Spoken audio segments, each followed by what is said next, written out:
me, if Donald Trump is president again, at some point or another, that ugliness will touch all of our lives.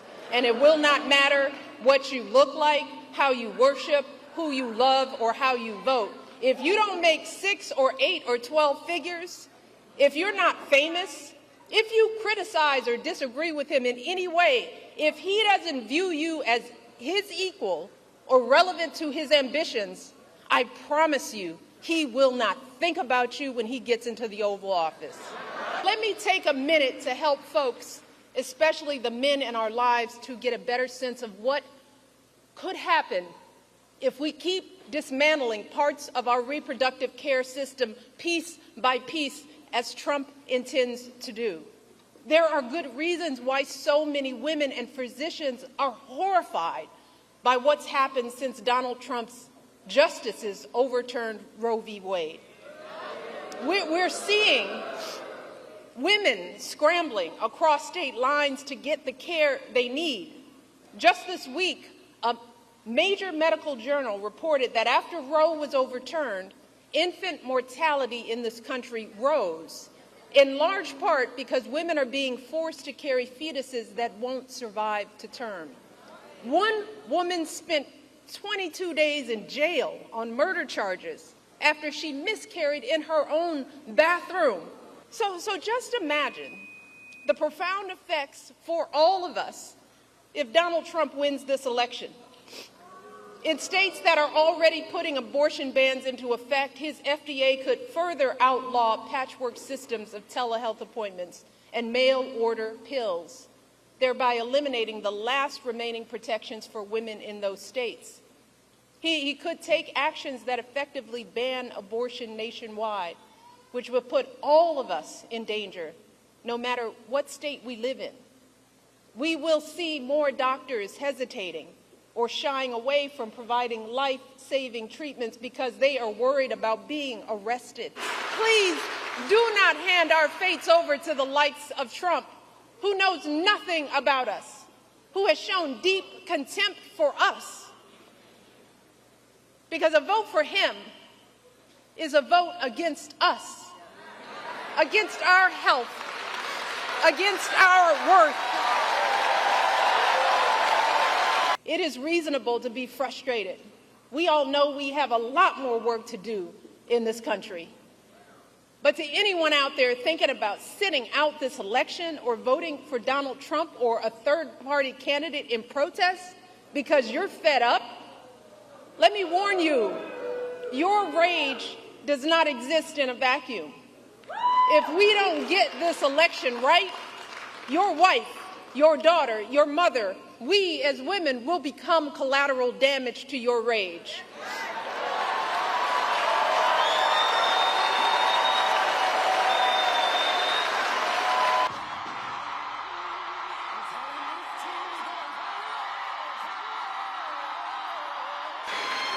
And I just have to say, I've known Michelle for years, and she is an inspiration. I know everybody here knows this.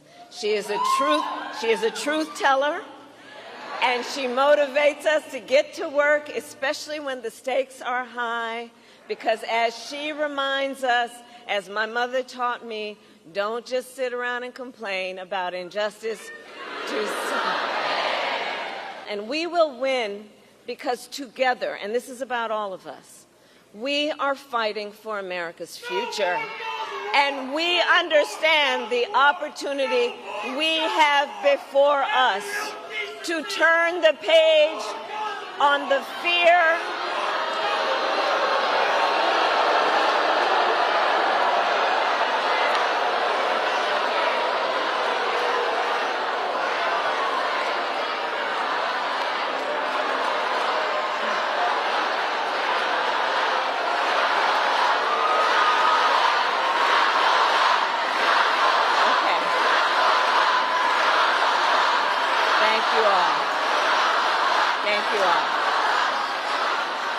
Thank you all. And listen, on the topic of Gaza, we must end that war. And we must end the war and bring the hostages home. But now I am speaking about 2024. And I'm going to tell you, as I travel around our country, there is an overwhelming call for a fresh start. For a new generation of leadership that is optimistic and excited about what we can do together.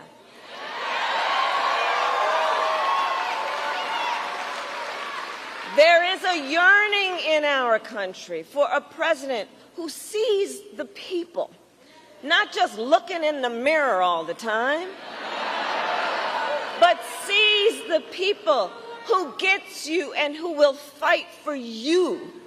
That is what this election is about.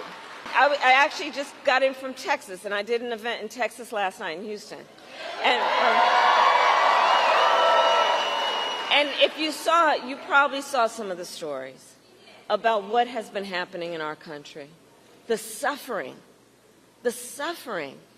And you know, Donald Trump still refuses to even acknowledge the pain and suffering he has caused. He insists that, and I'm going to quote, everybody wanted Roe v. Wade to be overturned.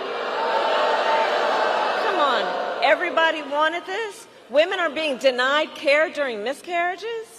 Some only being treated once they developed sepsis? They didn't want this. Couples just trying to grow their family who have been cut off from IVF treatments? They didn't want this. The men of America seeing their daughters, wives, sisters, and mothers put at risk because their rights have been stripped away? The men of America don't want this. Women have died because of these bans. How could anybody say that they wanted this? And you have heard me say, I do believe Donald Trump to be an unserious man. But the consequences of him ever being president again are brutally serious. Brutally serious.